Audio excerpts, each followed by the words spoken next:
E olha, a partir de hoje, o SC no Ar exibe a série de reportagens Entraves Ambientais. A nossa equipe vai mostrar até que ponto a preservação do meio ambiente freia o desenvolvimento. Foram ouvidas mais de 20 pessoas, entre especialistas, técnicos e empresários. Elas ajudam a dar um panorama da situação enfrentada atualmente no estado, onde uma licença ambiental pode levar quase 3 anos para sair. Isso se sair, né? São milhares de projetos parados que poderiam gerar renda e emprego. A reportagem é de Yuri Grech.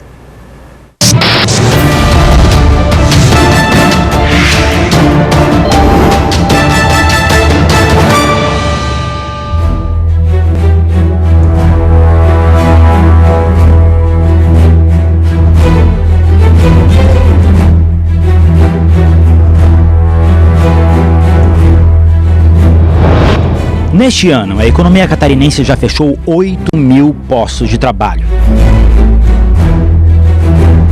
A indústria teve a maior queda no nível de vagas desde 2009. Por outro lado, existem 64.000 possibilidades potenciais de emprego prontas para serem geradas. E investidores nas áreas industriais, de energia e de infraestrutura já apresentaram 50 bilhões de reais em projetos e só dependem de licença ambiental para começar os negócios. Acontece que boa parte desses projetos está parado na Fundação do Meio Ambiente do Estado, a Fátima, o órgão responsável por licenciamentos.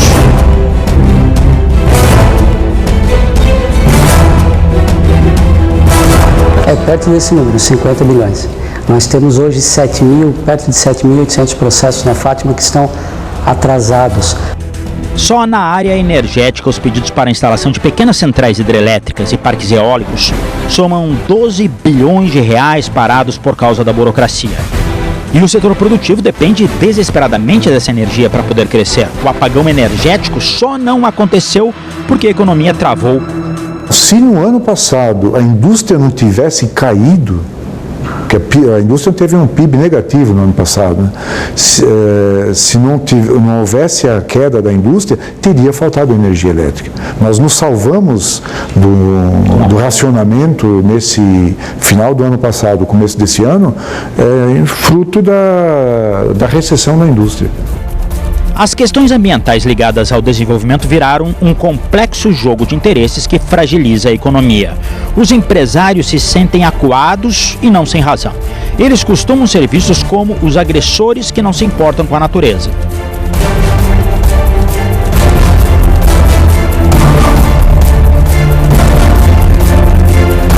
Sempre em confronto o setor público com o setor privado, né?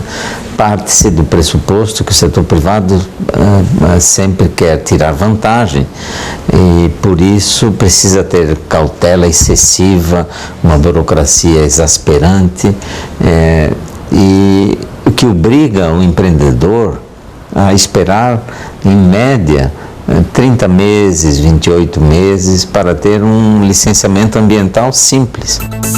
Esse excesso de burocracia trava a economia e dificulta os novos investimentos, reduzindo a competitividade do empresário brasileiro. Existe na relação do comércio internacional uma demanda de países competindo que necessitam que o nosso país tenha condições menos competitivas. É o caso do agronegócio. Os entraves de ordem burocrática ambiental aos empreendimentos têm a aparência de protetores do ambiente. Mas são tantas leis sobrepostas, contradizentes, que o efeito delas é o inverso do que aparentam. Elas servem para lotar os fóruns de processos. É um absurdo de regramento. Nós não temos dificuldade nem falta de leis, nós temos um excesso de leis e geralmente essas leis elas não conseguem, elas não dão amparo como deveria dar às atividades. É uma sobrepondo a outra. Em Florianópolis, cuja maior parte do território está numa ilha, os entraves ambientais são mais polêmicos. O empresário Ike Batista pretendia montar um estaleiro em Biguaçu, mas encontrou resistência de toda a sociedade ambientalista. Transferiu o projeto para o Espírito Santo. O fim foi trágico. Ike Batista afundou, mas longe daqui. Mas grandes projetos de Florianópolis, como a Marina da Beira-Mar Norte, o Hotel da Ponta do Coral ou a Ponte Estaiada da Lagoa da Conceição, por enquanto também flutuam nas águas da insegurança jurídica.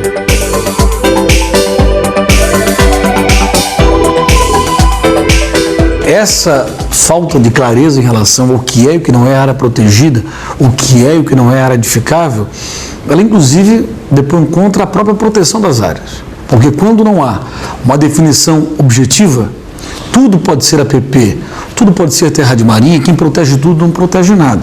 Além de não proteger, a selva impenetrável da legislação afugenta o progresso.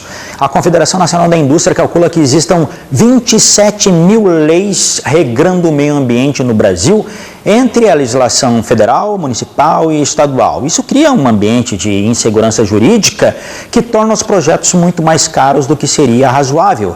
E os investidores, como qualquer um de nós, têm aversão ao risco, por isso migram com o emprego, com o investimento e a renda para onde existam condições de sobrevivência. Tenho ouvido reiteradamente de excelentes empresários com espírito empreendedor, de investimento, de gerar riqueza, empregos, que a intenção deles é vender os negócios deles e sair do país. É uma coisa que tem sido, é quase que é quase um discurso, quase um coral. Na reportagem de amanhã, você vai ver como o poder público construiu uma torre de Babel nas questões ambientais relacionadas a empreendimentos e obras estruturais. A tal ponto que ninguém se entende e nada avança, porque todos discordam sobre o que fazer e como fazer.